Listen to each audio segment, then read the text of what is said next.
رب العالمین والصلاة والسلام علی نبینا محمد وعلی آلہ وصحبہ اجمعین ومن تبعہم بإحسان الی یوم الدین، اما بعد۔ اس سے پہلے درس میں آپ حضرات کے سامنے خادم رسول انس بن مالک رضی اللہ تعالیٰ عنہ کی حدیث پیش کی گئی تھی، جس میں وہ فرماتے ہیں کہ نبی صلی اللہ علیہ وسلم جب بیت الخلاء جاتے تھے تو آپ یہ دعا پڑھا کرتے تھے، اللہم انی اعوذ بک من الخبث والخبائث۔ خبث اور خبائث کے معنی ہوتے ہیں ناپاک جن اور ناپاک جنیاں۔ یہ جو خبیث اور ناپاک قسم کے جن ہوا کرتے ہیں، ان کا ماوا، ان کے رہنے کی جگہ گندی جگہیں ہوتی ہیں۔ بیت الخلاء ہے، لیٹرین ہے، ایسی جگہوں پہ لوگ رہا کرتے ہیں۔ انسان قضاء حاجت کے لیے وہاں جاتا ہے، ان کی طرف سے کوئی تکلیف پہنچ سکتی ہے، لہذا نبی صلی اللہ علیہ وسلم نے اپنی امت کو تعلیم دی ہے ایسی جگہوں میں جانے سے پہلے آپ اللہ سبحانہ وتعالیٰ کی پناہ میں آ جایا کریں، اللہ سبحانہ وتعالیٰ سے پناہ طلب کریں کہ اللہ سبحانہ وتعالیٰ ان لوگوں کے شر سے ہمیں محفوظ رکھے۔ تو نبی صلی اللہ علیہ وسلم جب بھی بیت الخلاء جاتے تھے تو اس دعا کا اہتمام کرتے تھے، اللہم انی اعوذ بک، اے اللہ میں تیری پناہ چاہتا ہوں، من الخبث والخبائث، خبیث جنوں اور خبیث جنیوں سے۔ اگر ہم نے یہ دعا پڑھ لی پھر اس کے بعد ہم اللہ سبحانہ وتعالیٰ کی پناہ میں آ جائیں گے اور یہ ناپاک جن اور ناپاک جنیاں ہمیں کوئی نقصان نہیں پہنچا سکیں گی۔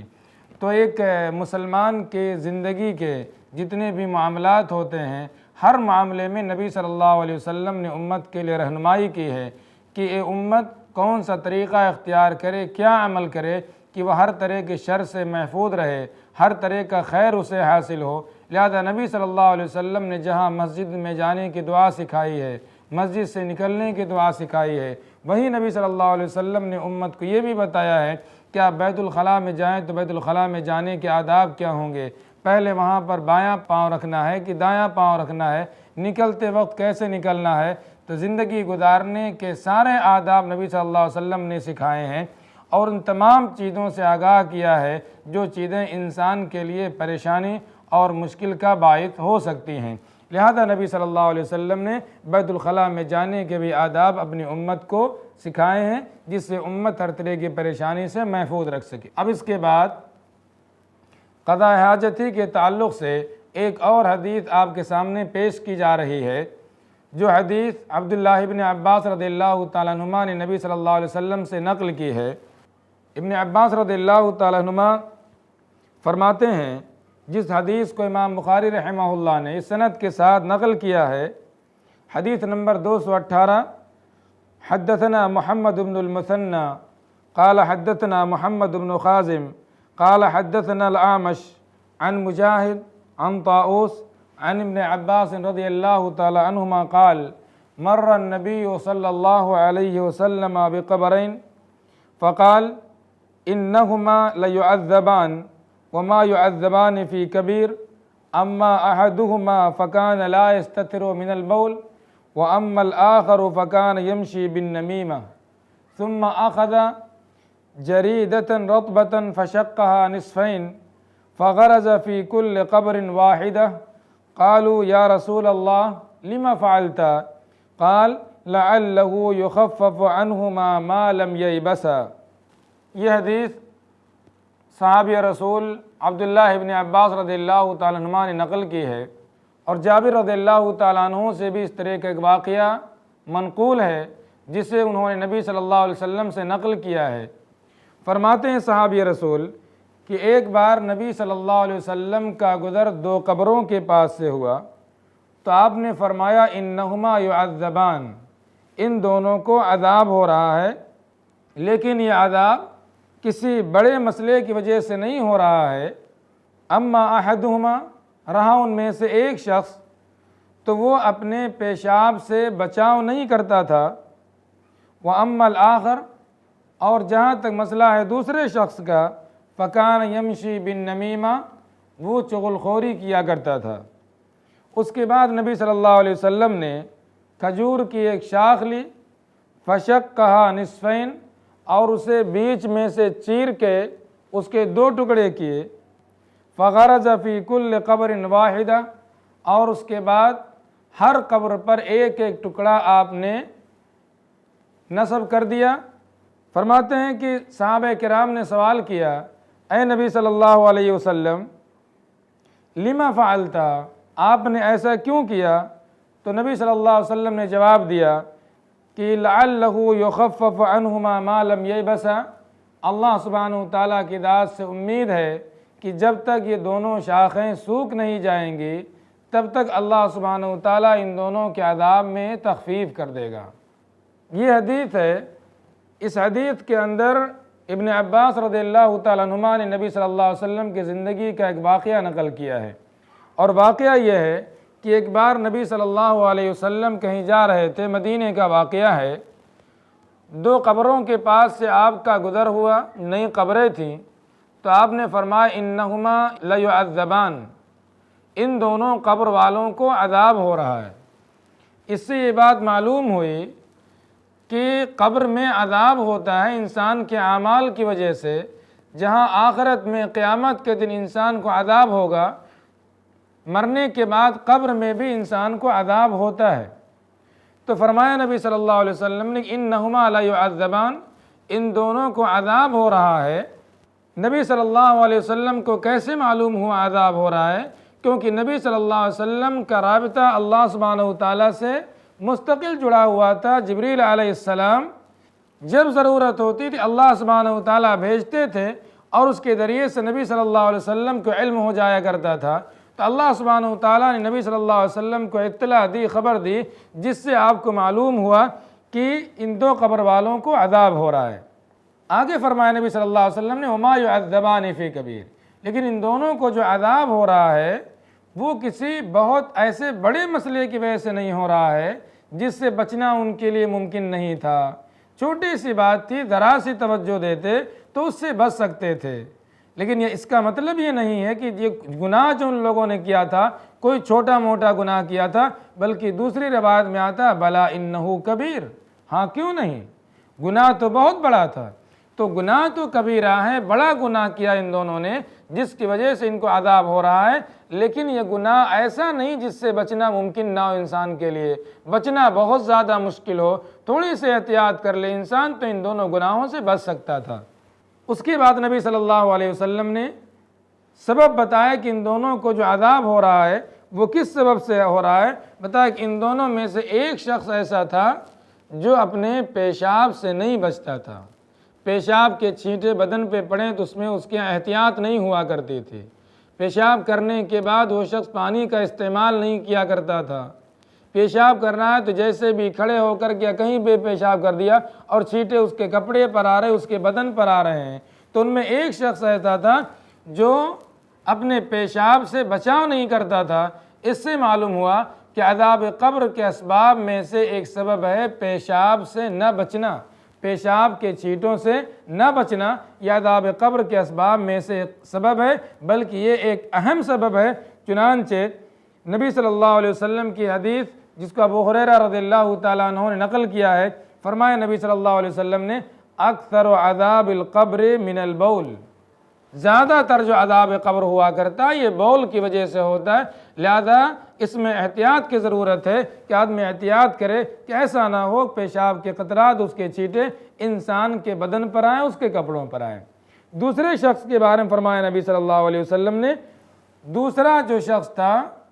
وہ چغل خوری کیا کرتا تھا، یہاں ان سے بات سنی، دوڑ کے گیا ان کے پاس، دوڑ کے گیا تیسرے کے پاس، اور جا کر کے ادھر کی بات ادھر، ادھر کی بات ادھر، یہ لگایا کرتا تھا انسان، اس کی وجہ سے عذاب قبر اس کو ہو رہا ہے۔ تو اس سے معلوم ہوا کہ عذاب قبر کا ایک اور سبب جو ہوتا ہے وہ ہوتا ہے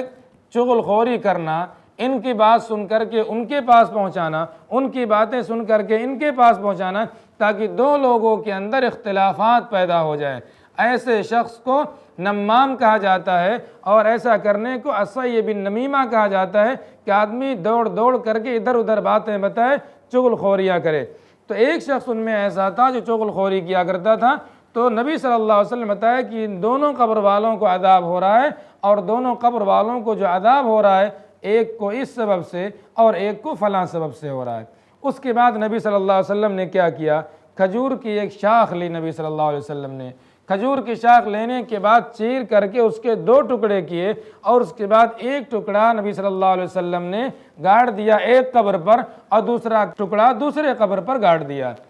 صحابہ کرام نے پہلی بار دیکھا کہ نبی صلی اللہ علیہ وسلم نے ایسا عمل کیا، تو وہ چاہے اللہ کے رسول صلی اللہ علیہ وسلم آپ نے ایسا کیوں کیا؟ تو آپ نے بتایا میں نے اس لیے کیا ہے سر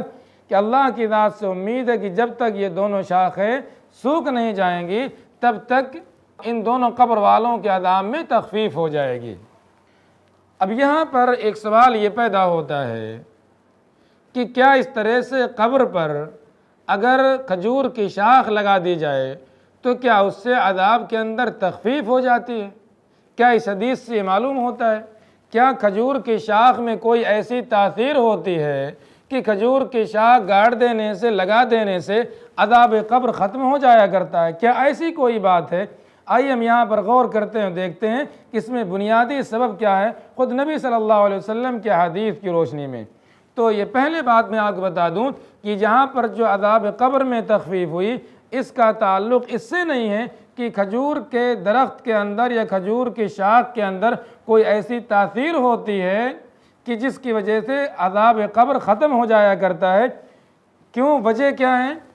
اگر کوئی نبی صلی اللہ علیہ وسلم کے اس عمل کو سامنے رکھتے ہوئے اور چاہے کہ ہم بھی مردوں کے قبر پر کھجور کی شاخ لگا دیں، ہمارے شاخ لگانے کی وجہ سے عذاب قبر میں تخفیف ہو جائے گی، تو ایسا کرنا اس کے لیے صحیح نہیں ہے۔ کیوں صحیح نہیں ہے؟ اس کی وجہ ایک تو یہ ہے کہ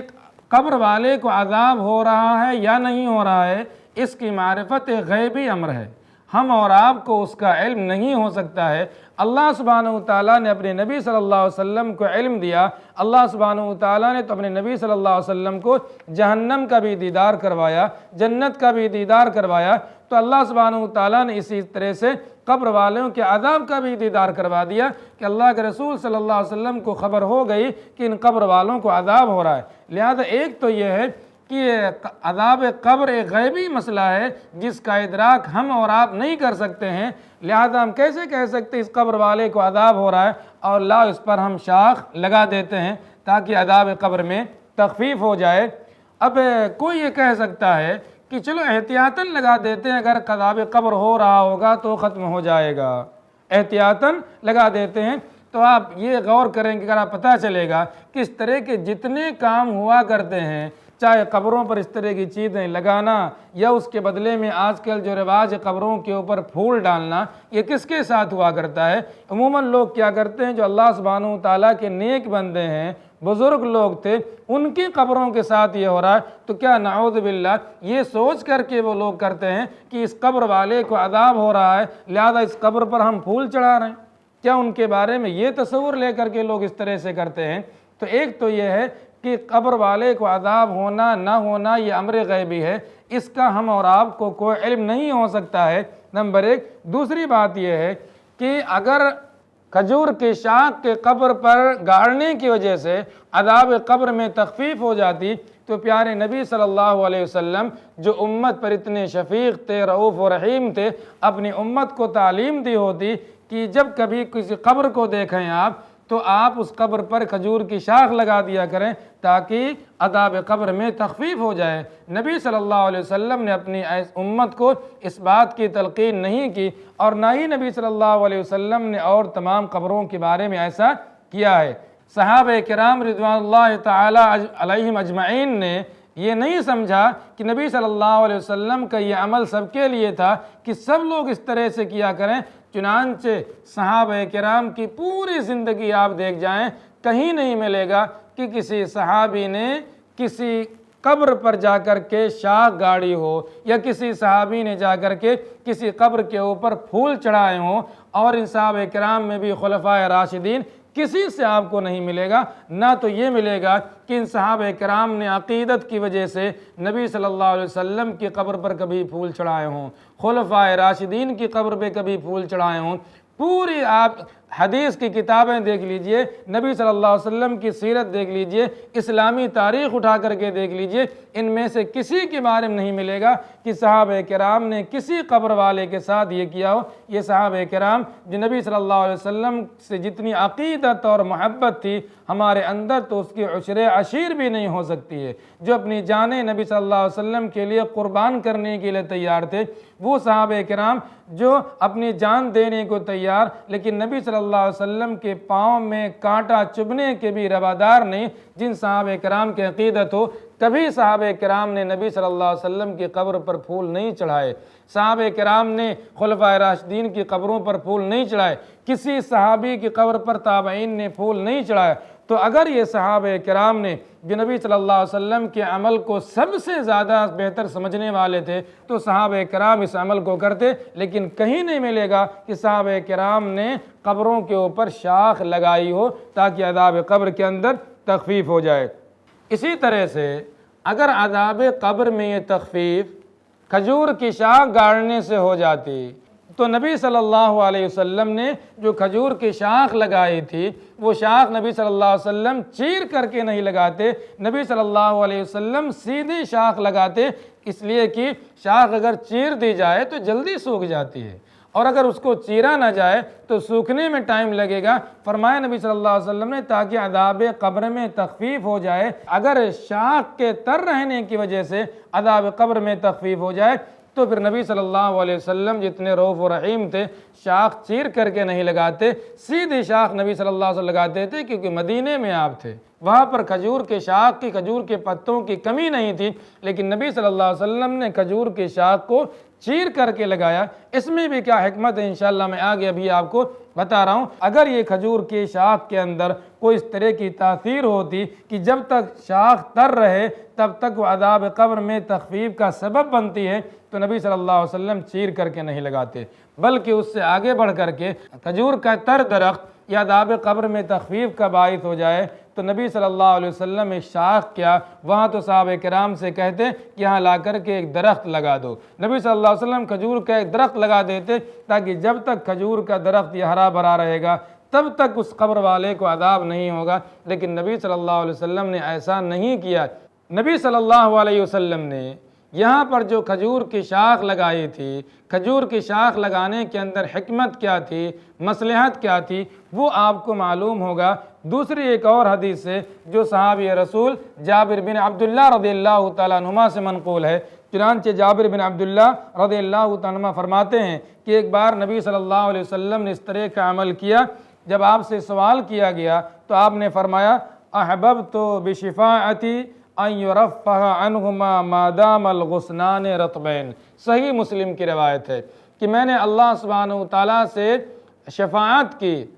سفارش کی اللہ سبحانہ وتعالیٰ سے کہ اللہ سبحانہ وتعالیٰ ان دونوں کے عذاب میں تو تخفیف کر دے، تو اللہ سبحانہ وتعالیٰ نے نبی صلی اللہ علیہ وسلم کی یہ شفاعت ایک خاص وقت کے لیے قبول فرمائی، اور اتنے وقت کے لیے قبول فرمائی کہ آپ شاخ کے 2 ٹکڑے کر کے لگا دیجئے، جتنے دنوں تک شاخ کے ٹکڑے تر رہیں گے اتنے دنوں کے لیے عذاب قبر میں تخفیف ہو جائے گی۔ تو یہ نبی صلی اللہ علیہ وسلم نے قبر پر جو شاخ لگائی تھی، یہ شاخ اس مدت کے لیے تھی جتنی مدت کے لیے عذاب قبر میں تخفیف کی گئی، یہ اس لیے نہیں تھی کیونکہ یہ شاخ عذاب قبر میں تخفیف کا سبب بنتی ہے۔ تو خود نبی صلی اللہ علیہ وسلم نے اپنی حدیث کے اندر بیان فرمایا کہ نبی صلی اللہ علیہ وسلم نے شفاعت کی تھی، سفارش کی تھی ان دونوں کے لیے اللہ سبحانہ وتعالیٰ سے کہ ان کے عذاب میں تخفیف کر دے، اتنی مدت کے لیے عذاب قبر میں تخفیف کی گئی تھی ان لوگوں کے لیے۔ تو یہ جو شاخ لگائی تھی نبی صلی اللہ علیہ وسلم نے،